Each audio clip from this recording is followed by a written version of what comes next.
course, that's one of my goals. After tasting my first losses, run that back. I feel like in different circumstances, I'll be able to perform much better and much more aware and alert next go around. But again, I'm gonna make sure that it's undeniable. I'm gonna build this up crazy. We're gonna build up that hype again, and we're gonna run it back. We have to run it back. That's what I want in the future. But again, gotta stay focused. Can't get too excited. And that's it.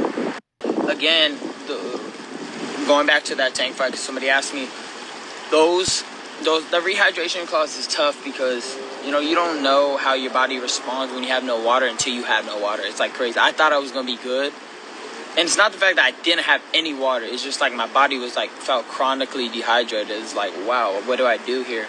And just felt weak. Just didn't feel there at all. And that's not a knock. I signed the contract. There's nothing you could do at that point. I just kind of wanted to put all that bullshit of boxing aside and just fight. Like, fuck it. Like, oh, excuse my language. But just saying, like, I'm not going to let this stuff get in the way again. Like, boxing has suffered too long. And you see now with Showtime leaving the game, like, boxing suffered because these guys are all trying to protect the O. Like, so you just heard Ryan Garcia on a Fight Hub interview talk about, well, he was on live actually, talking about a rematch with Gervonta Tank Davis, and also saying, I felt weak because of the, rehydration clause thing. Now, I always had a problem with him signing that thing, but like he said, he signed it. He knew what the potential risks were when you sign stuff like that. I think Tank was a sucker. I think his team, they was all suckers for that. They should have all went in there and fought the weight that they wanted to fight, without all of the stipulations, man. But, I almost now sometimes look at like Ryan Garcia kind of, I get the take that he felt like his skill set really wasn't up to par with Tank's. So he signs the rehydration thing without even resisting it, because he kind of felt like, it would have been a built-in excuse if he gets knocked out, And now he's saying he want to run it back, but it's like, bro, if you run it back with Tank, and even if they say they want to run it back, you likely going to have to do the same exact thing again. You probably going to have to drain yourself. He's saying that he didn't know how he was going to feel if he didn't have, if he drained himself with his water. He said he had some water in him, but, he wasn't there. But the thing is, if you fight a rematch, bro, you think it's going to be any different? You going to still fight on Tank's terms because you lost. So what's the reason? He's not going to fight at 140, which I highly doubt, unless his team say, well, we fought at a catch weight. This time, let's challenge ourselves and go ahead back to 140 and fight Ryan up there. That's the only thing I could see a bold move by his team, but I don't think they really got it in them to do that. But I agree with Ryan to a certain extent, but it looked like he knew what he was up against, man. When he signed that shit, he knew.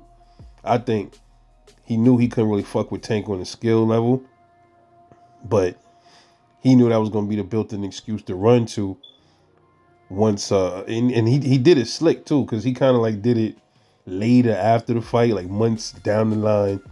Now he talking about he felt weak. He didn't do it that night, really. You didn't really hear him say anything about him feeling really weak until now.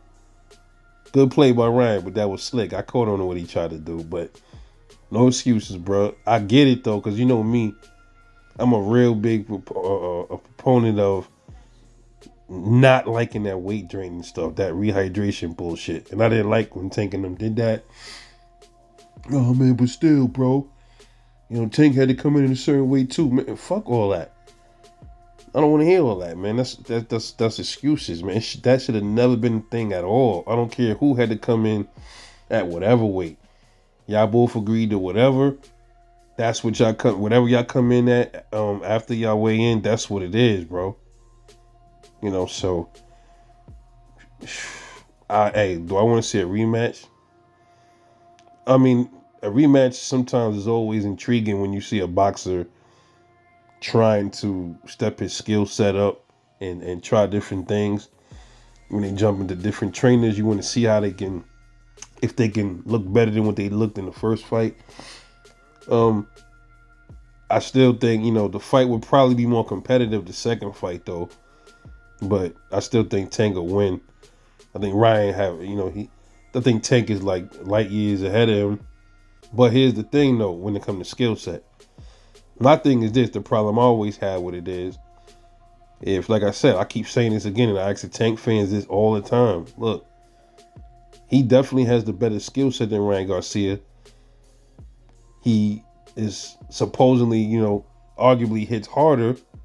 Then there shouldn't be an issue with Ryan's weight. He should be able to wipe the floor with Ryan Garcia. Rather, Ryan comes in at 160, 154, 147, welterweight, 143, doesn't matter. Right? Am I right, Tank fans? Just saying. But anyway, let's see how that play out. I mean, I don't even think that would happen, but that would be another bag for Tank. You know, we'll see. Because apparently, though, Tank has other plans. And then we'll get into that in another video. This is your boy Rebel Life Boxing. Thanks for watching. Catch y'all later.